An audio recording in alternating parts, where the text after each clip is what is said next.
Mr. Justice Brian Sykes, or Chief Justice, Honorable Mrs. Justice MacDonald Bishop, President of the Court of Appeal, other members of the judiciary, members of the Judicial Service Commission, judges designate, Reverend Dr. David Henry, Pastor, Swallowfield Chapel, ladies and gentlemen, guests viewing on online platforms, good morning. Thank you, Dr. Henry, for offering the prayer for this function. I welcome each and every one of you to the swearing-in ceremony of judges for the Michaelmas term. Each swearing-in marks the formal commencement of judicial duties. These are essential for upholding the rule of law and ensuring justice in our society.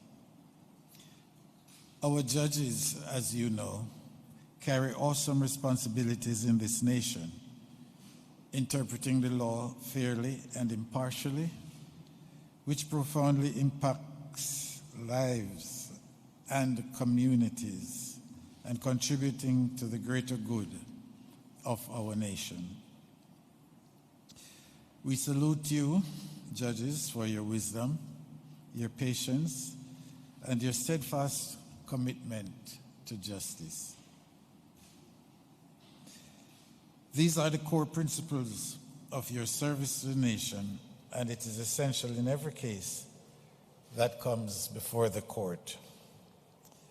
Taking your judicial oath today is not simply a formality. It reflects a commitment to serving the country with integrity.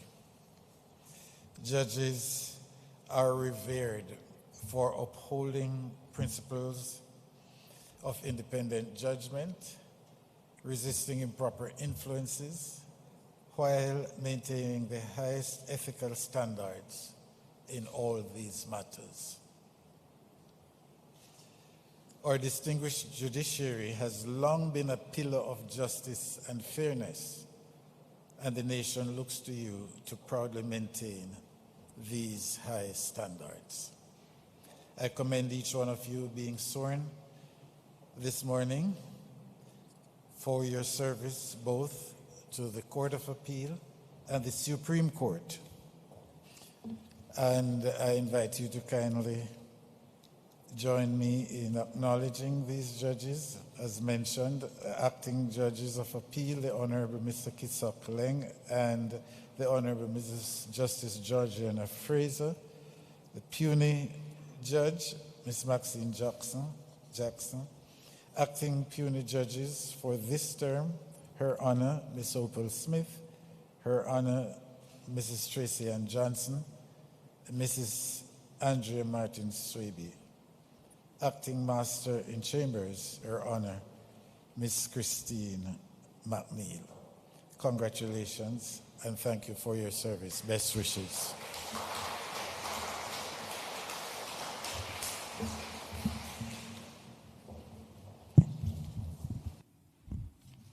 To the Honorable Mr. Justice Kisok St. Christopher St. Elmo Leng, the Honorable Mrs. Justice Georgiana Jacqueline Fraser, greetings.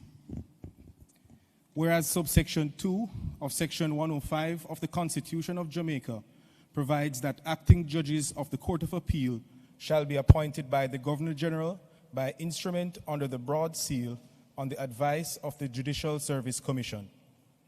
And whereas a vacancy has arisen and the Honorable Mrs. Justice Nicole Pusey has been granted vacation leave respectively, and whereas the Judicial Service Commission has advised that you, Kisok and Christopher St. Elmo Leng and Georgiana Jacqueline Fraser should be appointed to act as judges of the Court of Appeal.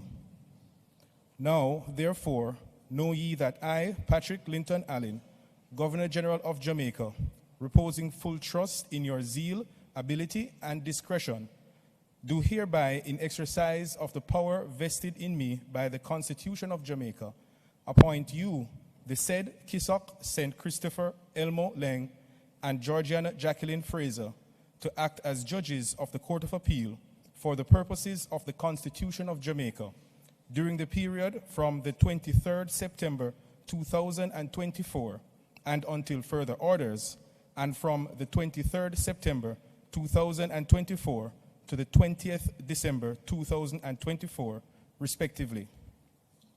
Given under my hand and the broad seal of Jamaica at King's House this 16th day of September in the year of our Lord 2024 and the third year of the reign of His Majesty King Charles III.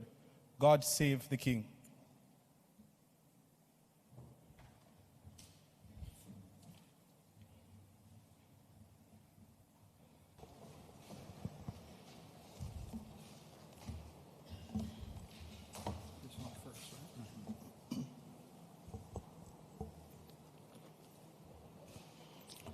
I, Kisok Christopher St. Elmo Leng, do swear that I will be faithful and bear true allegiance to Jamaica, that I will uphold and defend the Constitution and the laws of Jamaica, and that I will conscientiously and impartially discharge my responsibilities to the people of Jamaica, so help me God.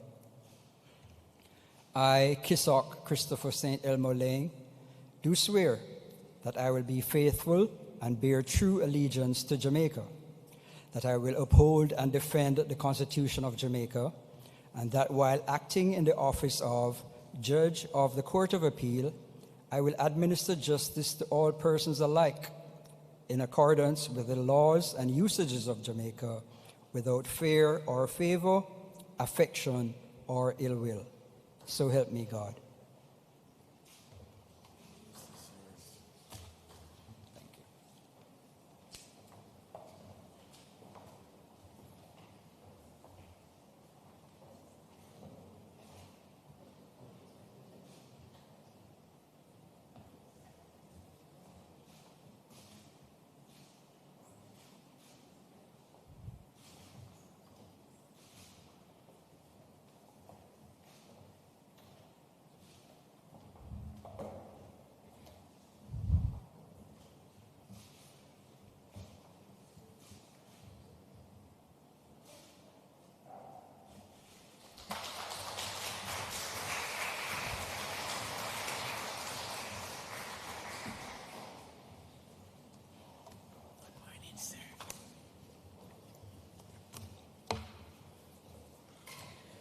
I, Georgiana Jacqueline Fraser, do swear that I will be faithful and bear true allegiance to Jamaica, that I will uphold and defend the Constitution and the laws of Jamaica, and that I will conscientiously and impartially discharge my responsibilities to the people of Jamaica, so help me God.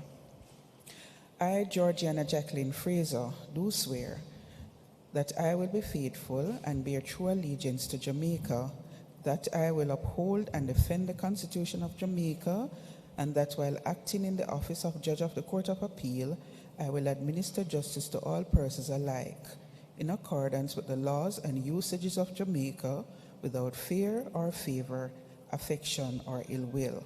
So help me God.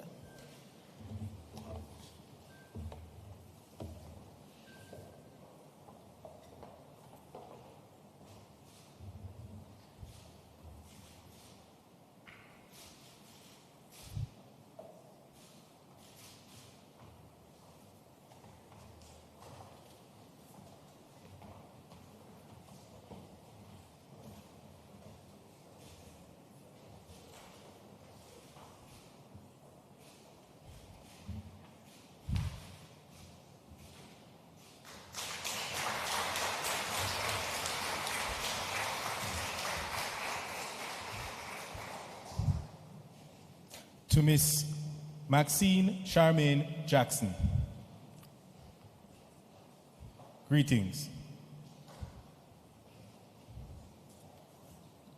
Whereas subsection 2 of section 98 of the Constitution of Jamaica provides that puny judges shall be appointed by the Governor General by instrument under the broad seal on the advice of the Judicial Service Commission.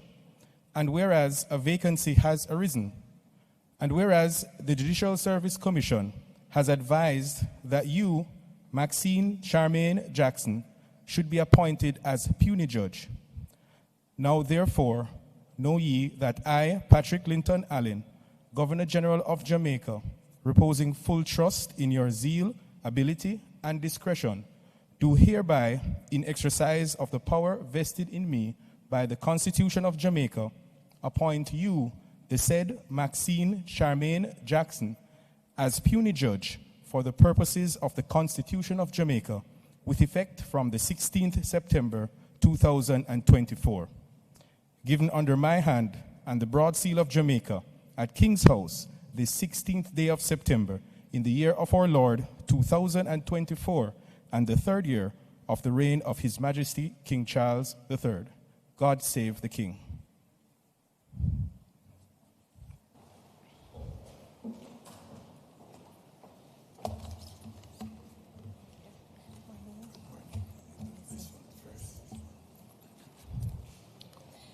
I, Maxine Charmaine Jackson, do swear that I will be faithful and bear true allegiance to Jamaica, that I will uphold and defend the Constitution and the laws of Jamaica, and that I will conscientiously and impartially discharge my responsibilities to the people of Jamaica, so help me God. I, Maxine Charmaine Jackson, do swear that I will be faithful and bear true allegiance to Jamaica, that I will uphold and defend the Constitution of Jamaica, and that I will administer justice to all persons alike in accordance with the laws and usages of Jamaica, without fear or favor, affection or ill will. So help me God.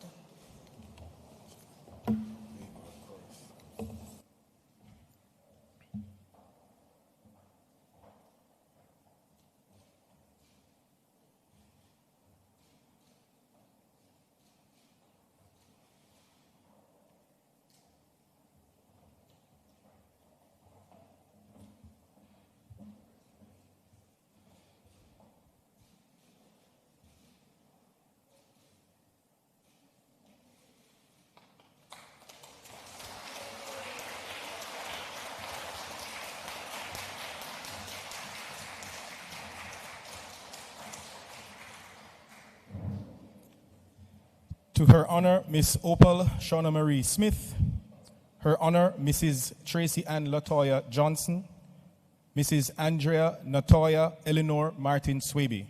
Greetings.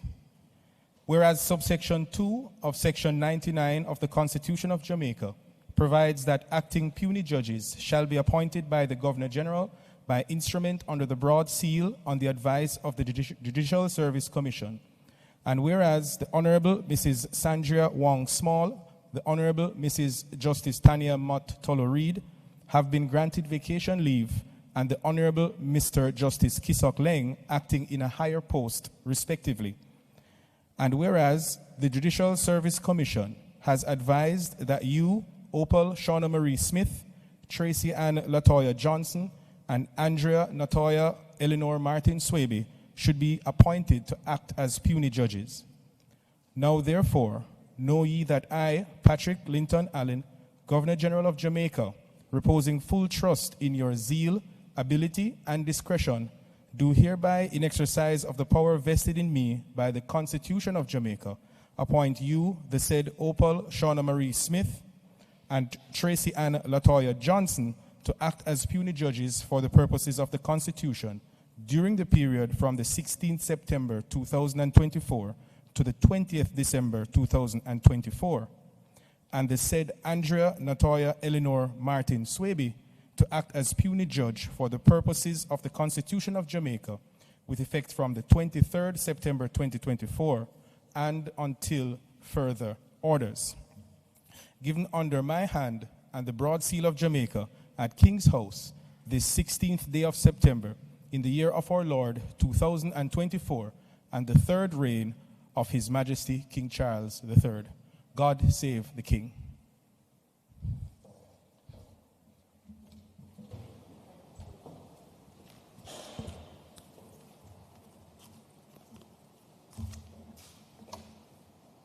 I, Opal Sean Marie Smith, do swear that I will be faithful and bear true allegiance to Jamaica, that I will uphold and defend the Constitution of Jamaica and the laws of Jamaica, and that I will conscientiously and impartially discharge my responsibilities to the people of Jamaica. So help me God.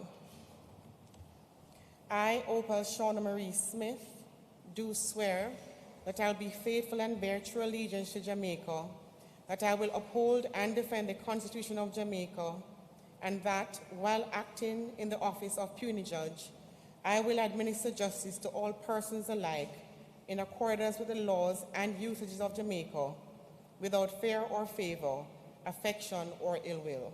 So help me God.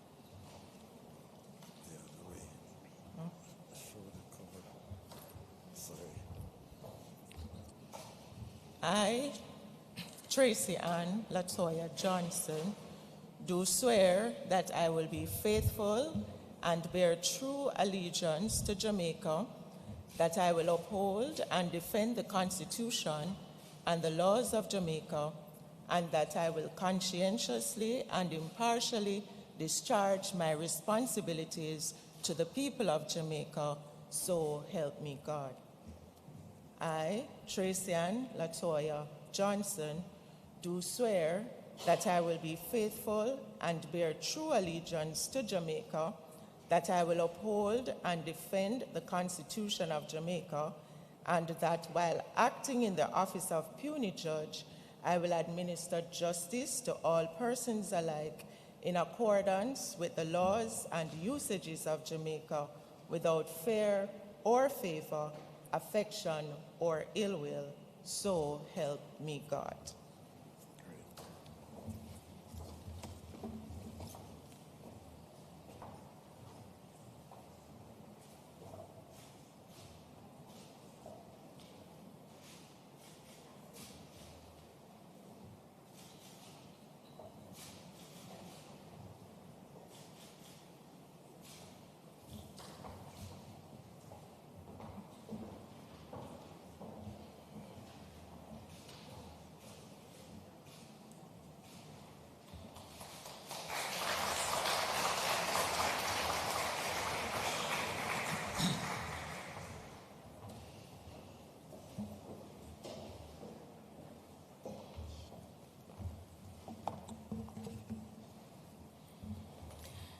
I, Andrea Natoya Eleanor Martin Swaby, do swear that I will be faithful and bear true allegiance to Jamaica, that I will uphold and defend the Constitution and the laws of Jamaica, and that I will conscientiously and impartially discharge my responsibilities to the people of Jamaica, so help me God.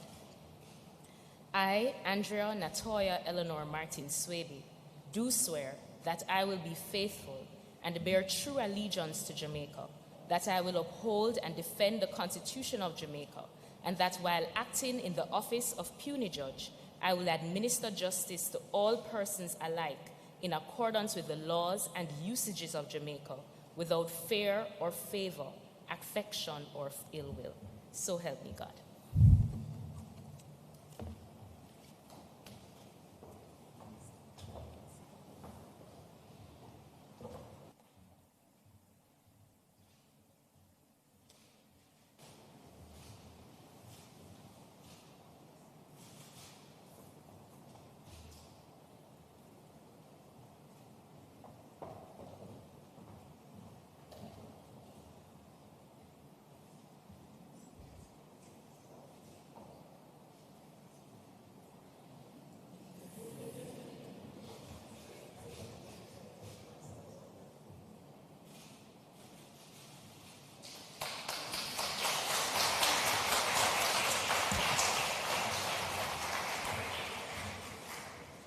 To Her Honor, Miss Christine Marcal McNeil.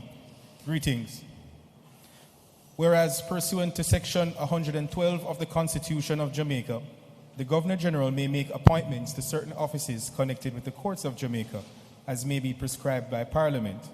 And whereas Ms. Stephanie Orr has been appointed to act in a higher post, and whereas the Judicial Service Commission has advised that you, Ms. Christine Marcal McNeil, should be appointed to act as Master in Chambers.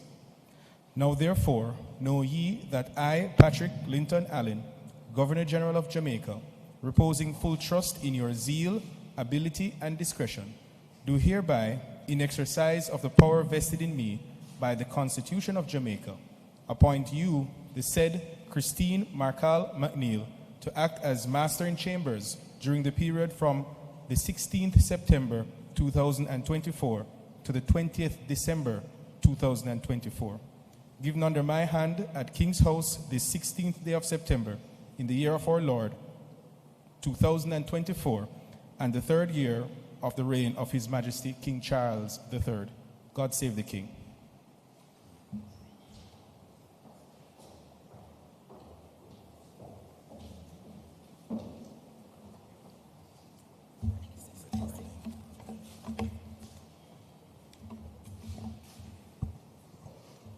I, Christine Marcal McNeil, do swear that I will be faithful and bear true allegiance to Jamaica, that I will uphold and defend the Constitution and the laws of Jamaica, and that I will conscientiously and impartially discharge my responsibilities to the people of Jamaica, so help me God.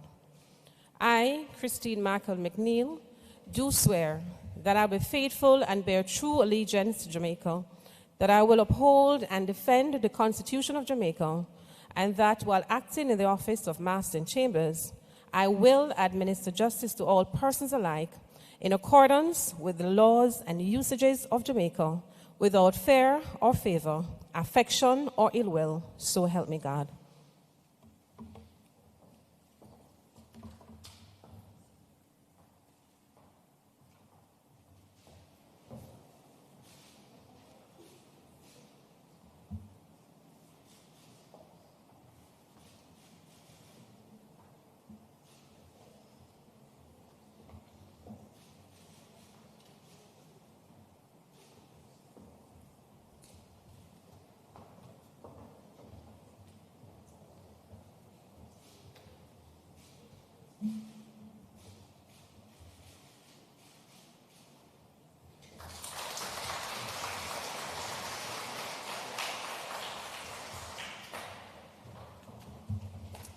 Thank you, Your Excellency, and congratulations, judges.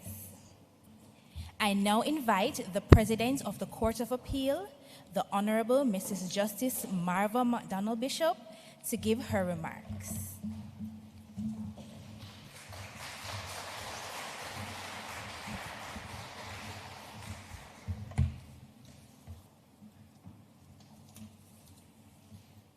Your Excellency, the Most Honorable Sir Linton Allen, Governor General, Honorable Mr. Justice Brian Sykes, Chief Justice, judges of the Court of Appeal and Supreme Court, serving and retired, and I must single out retired Justice of Appeal, the Honorable Norma McIntosh, and retired Justice of the Supreme Court, Justice D.O. McIntosh.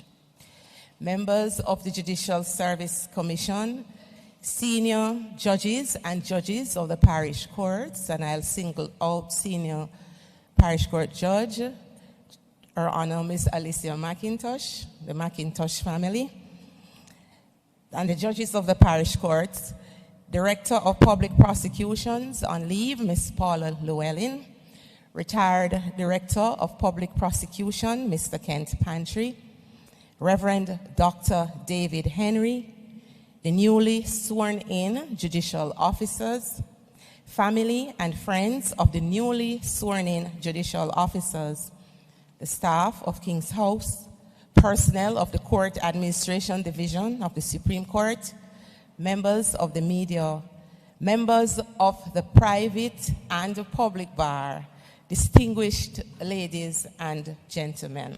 Good morning. Your Excellency, may I be permitted to first express my heartfelt gratitude to you for your encouraging and thoughtful address to the newly sworn-in judicial officers about the judiciary of Jamaica. Your sentiments and your charge are warmly received, and I fully embrace and endorse them. I must also join in expressing sincerest appreciation to Reverend Dr. David Henry for his solemn petition on our behalf and his prayerful wishes, which we desperately need at this time.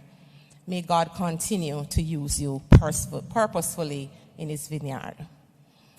I particularly rise on my own behalf and on behalf of the entire Court of Appeal family to extend heartiest congratulations to the newly appointed judicial officers. Except for the now Honorable Mrs. Justice Martin Swaby, you will no longer just be Mrs. Martin Swaby, all the appointees are now veterans in swearing-in ceremonies, and all have had a taste of the judicial role. Their demonstrated competence, as evidenced by their multiple visits to King's House, is a testament to their signal contribution to the administration of justice at that high level of our judiciary, and that they are performing excellently. They all deserve public acknowledgement for their hard work and sacrificial service in the judiciary of Jamaica. I can only hope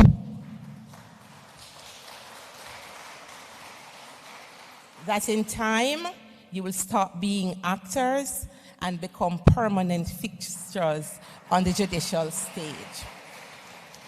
Your Excellency, please permit me in the interest of time to single out for my special recognition the two appointees to the Court of Appeal, Justices Lang and Fraser, and two from the Supreme Court, Justices Jackson and Martin Swaby. Justices Lang and Fraser have become established acting judges of the Court of Appeal. They have contributed immensely to the productivity and familial cohesiveness of the court. As the court embarks on its quest to gain certification by the International Organization for Standardization as a court of excellence under the ISO 9001 management systems, these two judges will have a crucial role to play in that process. They have specialized contributions to make in the upcoming term. Given the thrust of the Chief Justice's focus regarding the use of artificial intelligence in the adjudication process in the judiciary, and his recent public utterances regarding AI usage in the Court of Appeal, Justice Lang will be assigned, he doesn't know it yet, to lead the charge in investigating not only the efficacy of AI in the adjudicative process, but more importantly, the ethical considerations and possible ethical dilemmas that could arise from the use of AI by appellate judges. There are inherent dangers or pitfalls regarding the use of AI by judges about which we must be sensitized and guided by experts in the field. It is expected that Justice Lang and his team, which will be announced this week at our retreat, among other things, will seek to engage experts whom we can consult to chart the way forward safely. Justice Fraser, for her part, will be assigned to what we now call the docket panel for the Michaelmas term. She'll sit with the same two judges for the entire term to deal with cases assigned to that panel. This is a continuation of the pilot project commenced under the transformational leadership of retired President Justice Brooks, who we are still missing up to today. At the end of the Michaelmas term, we will assess the success, impact, and value of the docket system to determine whether we should deploy it across the entire court. Their appointments are therefore well deserving. So for all these important reasons and more, Your Excellency, we welcome back these two judges to the Court of Appeal with best wishes for a productive and enjoyable term. Relating to the Supreme Court judges, Justice Jackson deserves my own personal commendation. And let me say from now, as a disclaimer, I have nothing to do with her appointment. I was not sitting on the Judicial Service Commission when she was appointed, and much to my chagrin, she did not ask me to recommend her at all in her application to the Supreme Court. But I celebrate her permanent appointment with utmost delight. We started our interaction as assistant clerks of courts at the St. Andrew Parish Court Criminal Division at Halfway Tree in the late 1980s. We're still young. We had the benefit of the instructions and guidance of several resident magistrates, one of whom is present here today in the person of retired Judge of Appeal, Justice Norma McIntosh. I crave permission to salute Justice McIntosh today as one of our most favored mentors. She was the one who would have Justice Jackson in court as an assistant clerk, training her even before Maxine knew how to spell the word law. And she is the mentor of many of us, like Justice Henry Mackenzie, who had our beginnings at the Halfway Tree Court. We know our husband, retired Justice Theo McIntosh, also helped us along the way, but regrettably, he was not at Halfway Tree Court when we were there in the late 80s. But we still applaud him because he would have assisted Justice Norma McIntosh. Justice Jackson has made the Halfway Tree team exceedingly proud today, and I entertain a strong sense of assurance that she will continue to do so during her judicial career. I know she has brought out retired DPP Mr. Pantry and DPP Miss Paula Llewellyn because they too are her mentors. The Chief Justice of Belize, who I know is listening at this time, the Honorable Madam Chief Justice Louise Bledman, has also asked me to convey her sincerest congratulations to Justice Jackson. The Honorable Chief Justice appreciates Justice Jackson's excellent contribution as a presenter on the use of digital forensic evidence in the prosecution of criminal cases at the recently concluded Senior Courts of Belize Justice Education Institute's conference on criminal justice reform. I think she deserves a round of applause.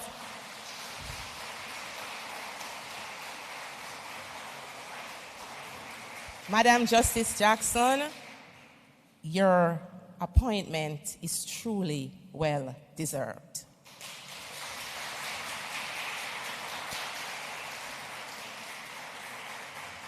Justice Martin Swaby is a new judge on the block, and I welcome her wholeheartedly to the judiciary. She's a brilliant prosecutor with whom I've had the privilege to work both at the Supreme Court and the Court of Appeal. I'm confident she will bring the same diligence, competence, integrity, and zeal to her new role that had characterized her tenure as a senior prosecutor. I sincerely wish her every success in her new role as a judicial officer. She too deserves to be considered. Your Excellency, I know you believe I'm going to be long today, but I'm not. It only remains for me to say that the Court of Appeal under my stewardship and with the contribution of the court's high-performing team, of whom I'm proud, will continue to stand on the shoulders of our predecessors as we embark on a mission to make the court one of the best appellate courts in the world. Our immediate preoccupation is to work assiduously during the term to reduce the backlog of reserved judgments so more time can be freed up to be allocated to the hearing of cases. Once the reserved judgments are significantly reduced, I intend to increase our court sittings to 4 specialized divisions of the court during a given term. This should guarantee faster case disposal and significant backlog reduction, if not backlog eradication.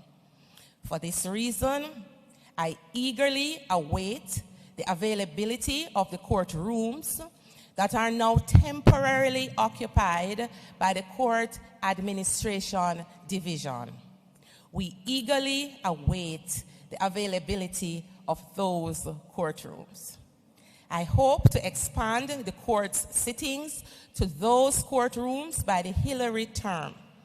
An audit of the inventory of cases, as well as a gap audit of the court's processes, are now being undertaken to assist us in our plans towards this end.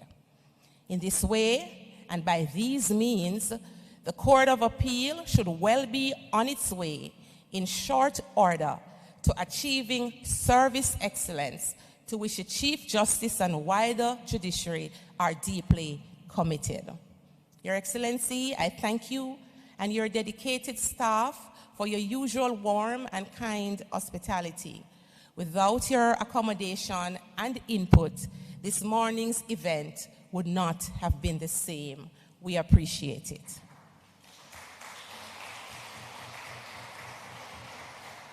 I wish for you, sir, Lady Allen, and your staff, as well as the Chief Justice, the appointees, and everyone else present here today, in person and online, God's richest blessings for a brighter and safer tomorrow.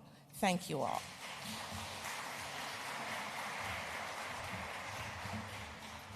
Thank you. Thank you so much. Thank you very much, Justice McDonald Bishop. I now invite Chief Justice Brian Sykes to give his remarks.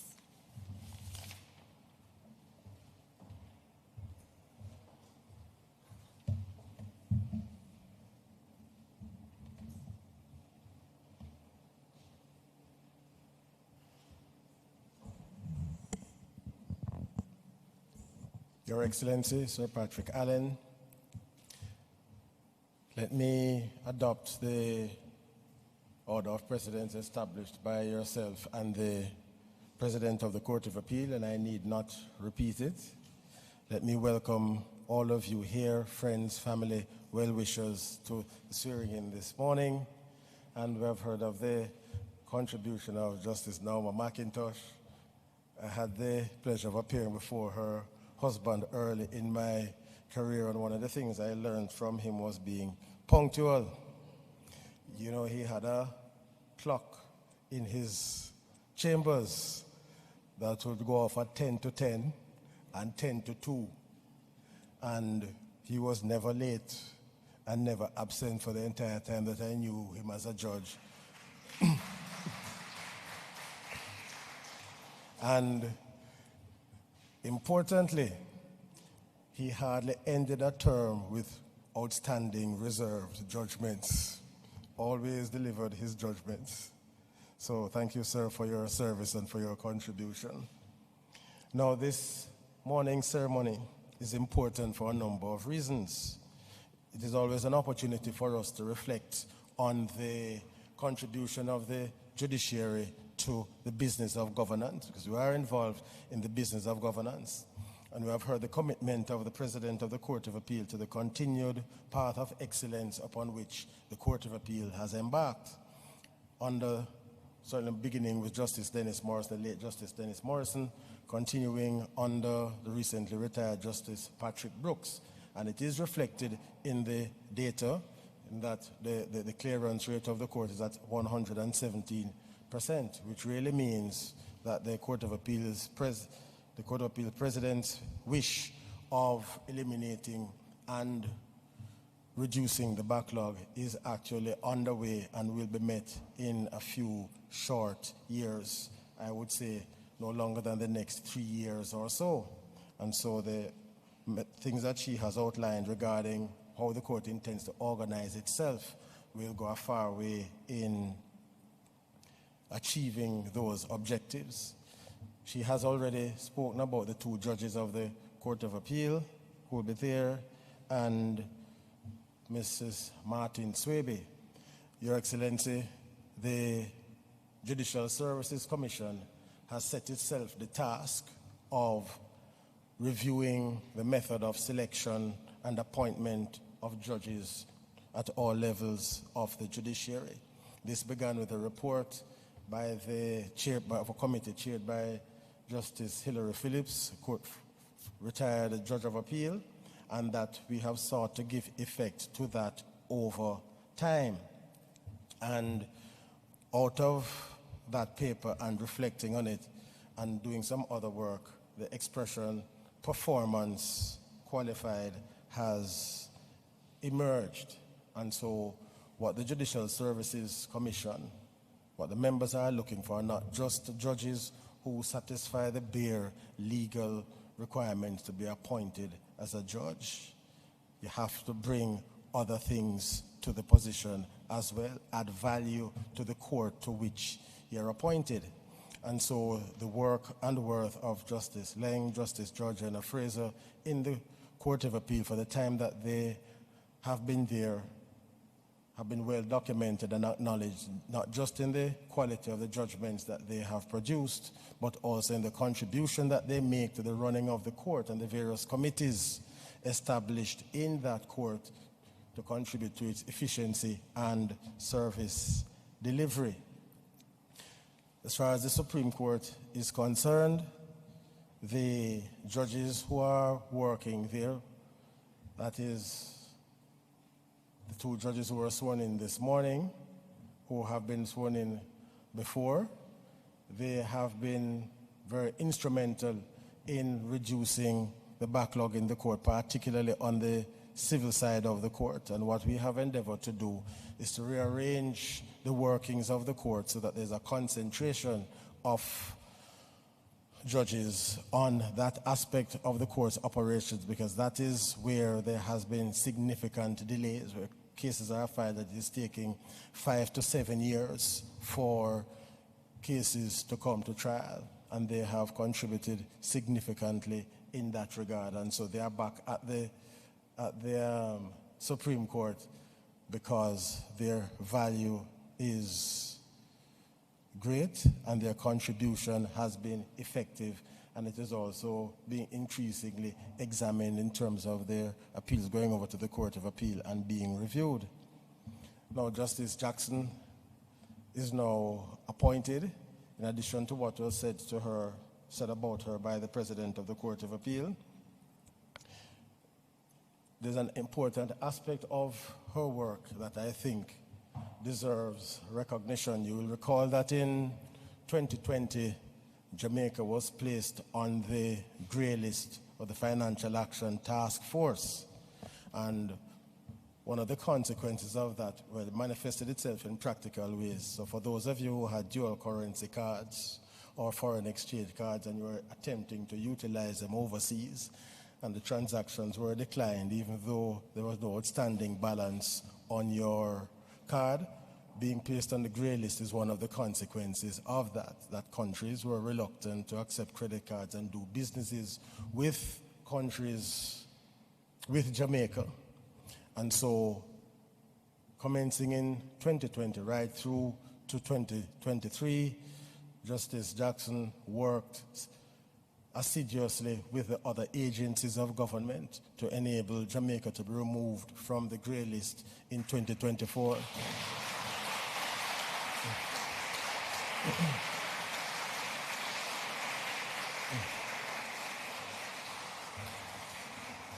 And when we speak of data, persons say the Chief Justice has a preoccupation with data.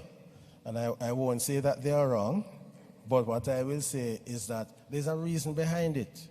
What she was able to do was to use the data, the performance of the courts, to convince the international community that Jamaica's justice system had improved in quality, and significantly were able to convince many of our international partners that in critical cases we could get restraint orders registered within 24 hours of receipt in Jamaica. And so Justice Jackson played a very significant role in the Minister of Finance being able to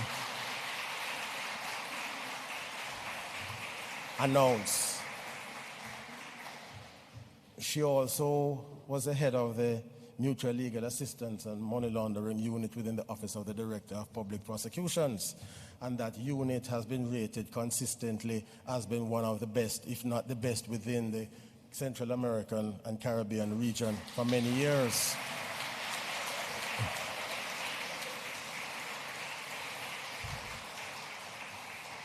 So she has a distinguished record of performance both within our domestic boundaries and beyond our shores, and so we look forward to her continued contribution to the development of our judiciary. Now, Justice Martin Swebe, I think the youngest of the lot, she has demonstrated over time, Your Excellency, growth and maturity throughout her judicial career. She also has contributed beyond our shores. She was part of a committee and expert group that concluded negotiations under the auspices of the United Nations to the development of a convention dealing with cybersecurity. And so that is to go before the General Assembly in this September.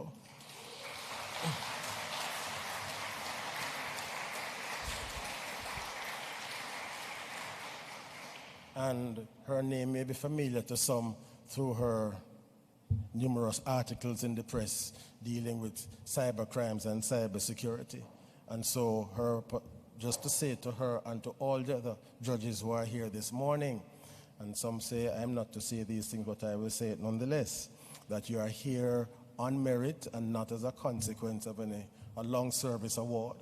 It is a meritorious appointment to all those in the Court of Appeal, the Supreme Court, and to master in chambers, because that is the emphasis of the Judicial Services Commission. So do not let anyone despise you, as Paul said to his young charge, because of your youth.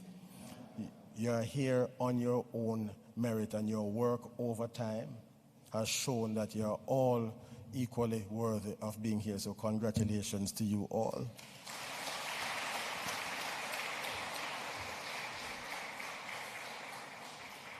The other 3 minutes or so is that I refer to an article found in the Harvard Business Review called, in the series, The 10 Must-Reads. And it is dealing with high performance. And one of the things that it points out is that this whole question of being gifted and being smart and being bright actually is not an indicator of how well you will do. There was a book written by a gentleman who, his name is Eric Anders Ericsson, a 900-page book for those who have the time to read these things. And he studied virtuoso performers across disciplines going back quite some time. And one of the striking things that he found was that their success was due to consistency and practice. Consistency and practice. In fact, many of them who went on to be recognized as Nobel Prize winners and virtuosos in different fields, there was nothing when they were 10 and 12 years old that indicated that they would have achieved the things that they did. So it is consistency and practice. And I say that to say, the journey to truly superior performance, a quotation from him, is neither for the faint of heart nor for the impatient. There are no shortcuts.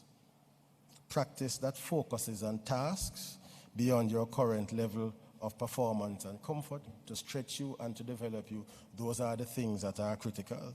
So don't be afraid of taking on cases that you know nothing about, because as a judge, no judge comes to the bench knowing everything. There will always be an area of law with which you're unfamiliar. So take it on, and the same diligence that got you here, apply it in those new circumstances, and you will experience significant growth and development as a person. The other point that I wish to make, particularly for Mrs. Martin Swebe and for Ms. Jackson, those who are coming from the Office of the Director of Public Prosecutions, there is this view that because persons come from the Office of the Director of Public Prosecutions, somehow they are going to be inherently biased in favor of the prosecution. And it is being repeated as a substitute for evidence. So some persons believe that by repeating a half-truth or no truth at all, it will somehow ascend the pedestal of truth. Now, there is really no truth in that, at least no evidence to support it at any rate. So don't let persons begin to discount you or your work or your worth because of your previous experience. It is your work there has shone through, and you demonstrate it here in your new job, and it will put the naysayers to rest. So the issue is not the background from which you come, but the mindset which you have. Do you have a growth mindset, or do you have a fixed mindset? Persons with a growth mindset believe that their talents, intelligence, and abilities can be developed with effort. Someone with a fixed mindset believes that their talents, intelligence, and abilities are fixed. So we wish to commend to you the growth mindset. Embrace the new opportunities that will come your way. As I say, take on new cases, unknown areas of law, difficult cases, and you will grow. It will be a rewarding experience at the end. The appointment of these judges, Your Excellency, is significant for another reason. At our recently concluded Strategic Planning Week, we had an excellent presentation from Mrs. Danielle Jones-Cox from the Public Sector Modernization Unit of the Ministry of Finance and the Public Service. She did an excellent presentation, and this was in respect of the Government of Jamaica's Service Excellence Policy that they developed in March of 2022. This is another reason why statistics are important. To the question, what is service excellence? The answer is the delivery of services against established standards in a manner which effectively satisfies customer needs and provides value to our citizens. So let me read it again. The delivery of services against established standards. You have to know what the established standards are. So that is why we have the time standards established by the judiciary that all cases, regardless of their complexity, should be completed within 24 months. And that way we believe will add value to them so that their resources and time are not tied up in the courts unduly long, and they will know what the outcome is, and they will be able to determine what their next move is. Thanks to our statistician, Dr. Dennis, we can have some idea now as to what delivery against established standards look like. So he tells us statistically what a high-performing court looks like. Trial and hearing date certainty, that is equal or greater than 95%. In other words, a 95% chance of the matter that is set down commencing. A clearance rate, that is disposition of cases regardless of age, must always be above 100%. This is one of the areas where 99% is considered a failure. It has to be 100% or more. If you do not have a clearance rate of more than 100, you are in backlog, and you will remain there for many years to come. The case disposal rate cannot be less than 70%. The net backlog rate, 5% or less. The gross backlog rate, 10% less. Case congestion rate, between 100 to 115%. So these are measures that we now have. So we no longer have to wonder and to guess anymore as to what an efficient court looks like. And so these are our vital statistics. And these are what we're asking you to improve, not to shortcut justice, because this is the other myth that we need to address, because there are some who propagate the idea that if you emphasize data and you emphasize efficiency, somehow it translates into a poorer quality of justice. That really isn't so. In fact, what the evidence really shows is that unnecessary delay is the real problem regarding the quality of justice. So timeliness is important for all concerned, it has an impact in the criminal cases on the defendants. When they are on bail subject to very restrictive bail conditions, they can't keep steady employment. They can't take advantage of opportunities as and when they arise. The same thing for the witnesses. Their lives are tied up with this case for years and years on end. Same thing for the judges as well. So efficiency benefits all, and those of us here in the private bar, I think we saw a number of prominent members of the private bar coming in.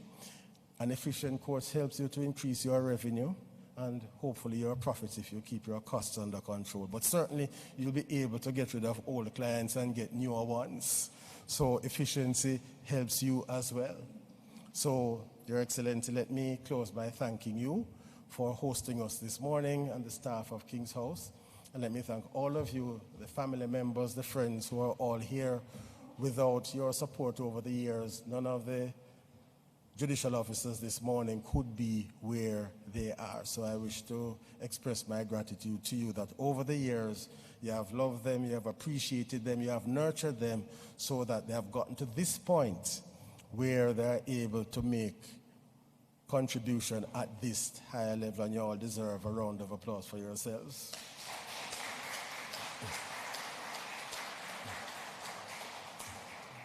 And so I wish for all of you a very productive term, and I know that you will do your best to give effect to the oath that you have taken, and rest assured that you have my full support, that of the President of the Court of Appeal. I know that oftentimes judges don't feel that they can speak to the Chief Justice, not just this particular Chief Justice, but Chief Justices generally. But feel free to speak to me if you think I can be of value to you, or consult with your colleagues. Nothing is wrong with asking for advice. We do not know everything. There are some things you are just not going to know, and that is why you have other colleagues with whom you can consult. So thank you all very much, and have a very productive term.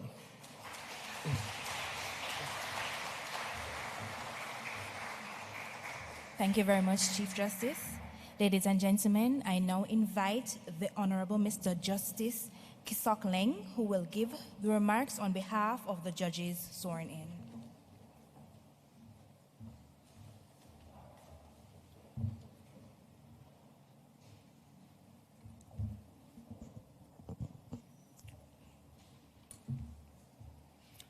Your Excellency, in the interest of saving time, like the learned Chief Justice, may I be permitted to adopt the precedent already set by Your Excellency and the President of the Court of Appeal in acknowledging persons physically present and those who may be viewing virtually, following the order of precedence and proper protocol.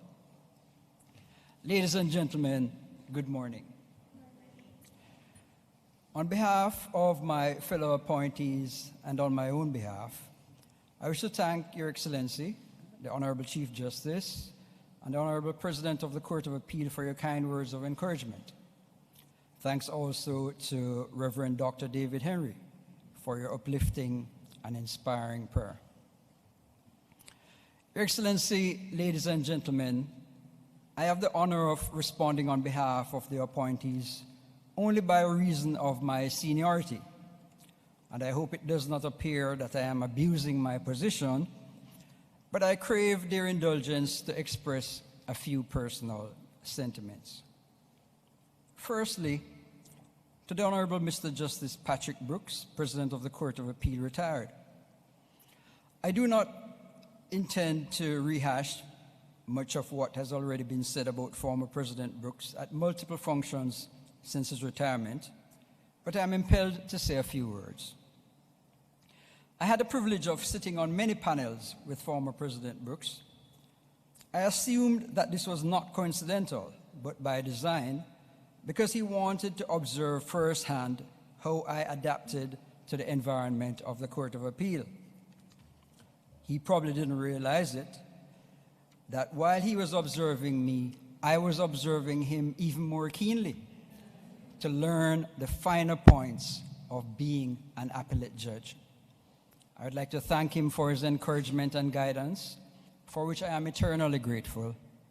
Our interaction has had a profound impact on me, I have been enriched by the experience of serving on the court with him at the helm, and I wish him the very best in this new chapter of his life.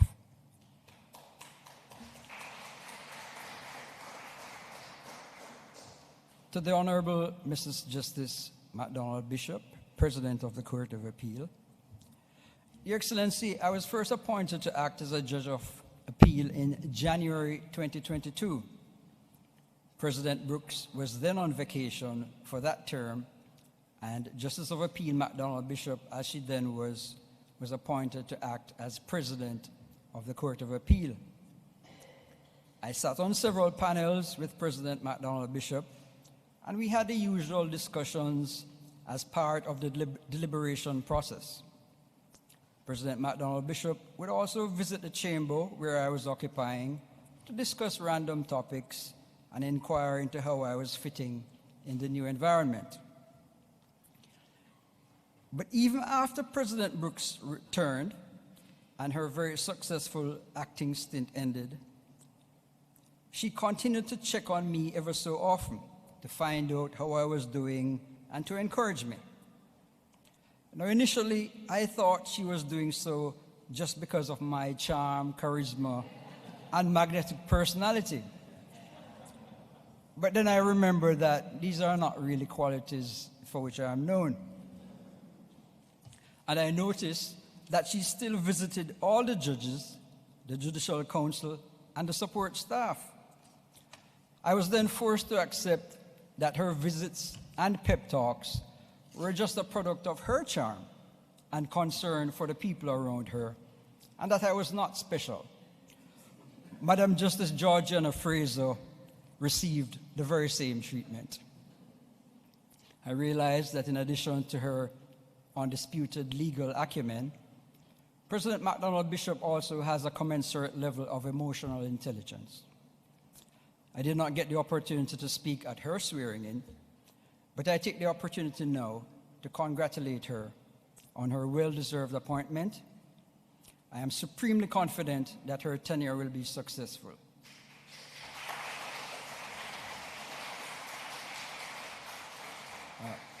Madam President, at least now I can stop annoying you as I have been doing by calling you Deputy President. Justice Maxine Jackson. Your Excellency, on my very first day at work as a clerk of courts at the Resident Magistrates Court at Halfway Tree, I was advised that the court sheet to be used by the resident magistrate before whom I was scheduled to appear was not listed because the person responsible for that task was absent and everyone who knew how to do it was busy. Being fresh out of law school and never having seen a court sheet before, naturally, I became concerned and anxious. Luckily, a young employee named Maxine Jackson kindly offered to assist me. She demystified the court sheet, explaining the order in which the different cases are listed and the appropriate layout. I know that Justice Jackson looks like she's in her 30s, but that day was over 30 years ago. So she's still young, but not as young as she looks. I have observed her professional development over the years, and it is with great pleasure that I congratulate her on her permanent appointment.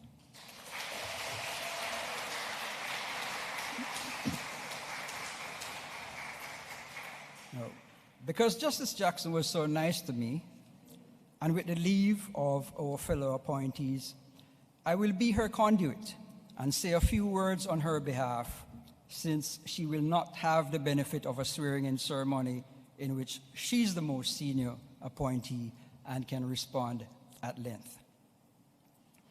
Justice Jackson would like to thank her dearly departed mother, Virginia Elizabeth Escoffery, whose unwavering and unyielding love, support, and sacrifices shaped her into the person she is today. Justice Jackson regrets that her mother is not alive to share in this momentous occasion. At the risk of offending her many friends, Justice Jackson has nevertheless felt constrained to single out two special persons, President Marva MacDonald Bishop and Justice Grace Henry Mackenzie, and thank them for their friendship and support from the beginning of their careers at the Halfway Tree Court. She also thanks the first judge before whom she appeared, retired Judge of Appeal, Her Honor Mrs. Justice Norma McIntosh, for her patience and tutelage. In fact, I was the clerk for Her Honor Mrs. McIntosh, as she then was, for the better part of a year before she was elevated to the Supreme Court. She demanded nothing short of one's best efforts, and her insistence on excellence certainly inured to my benefit. Thank you. Justice Jackson also thanks His Honor Mr. Justice Donald McIntosh, Judge of the Supreme Court retired, and Senior Parish Court Judge, Her Honor Ms. Alicia McIntosh, all members of the McIntosh family.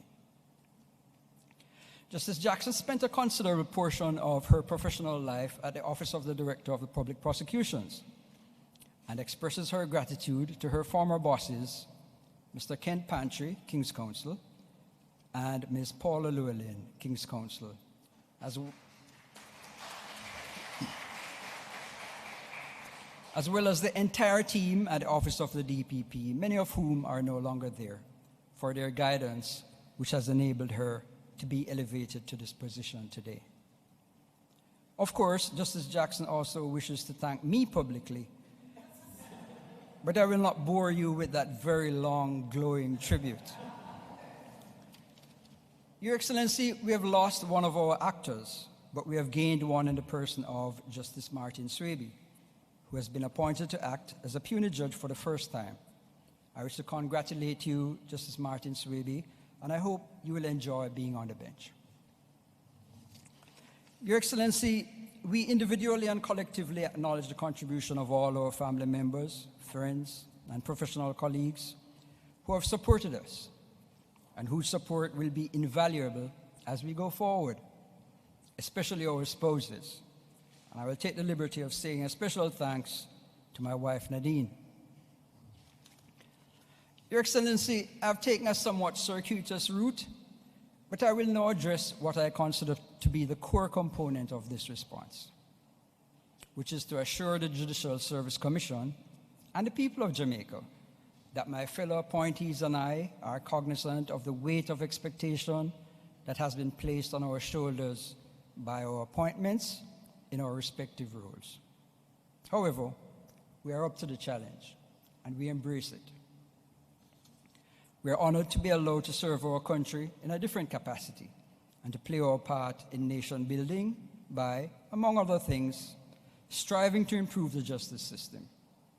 We undertake to discharge our duties judiciously and impartially in accordance with the oaths we have taken. In doing so, we will be decisive and firm, but also balanced, respectful, and empathetic. Your Excellency, it only remains for me to thank you and your staff for graciously accommodating us on yet another of these occasions, and to thank everyone who took the time to support us by attending physically and virtually. I wish for everyone a productive day and term.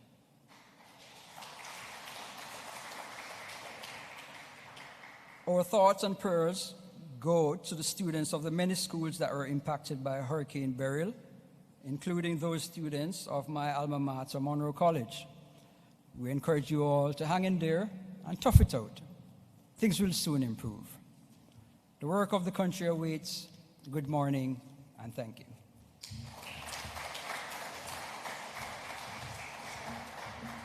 Thank you very much, Mr. Justice Leng. Ladies and gentlemen, we have come to the end of the function. On behalf of the Governor General, I thank you for attending this important ceremony as a mark of your support for the newly sworn-in judges and of your respect for the judiciary. Congratulations to each of you judges. We wish you every blessing in the execution of your duties. Judges, I now invite you to the center of the ballroom. after for a photo opportunity with His Excellency. Thank you everyone for coming out today.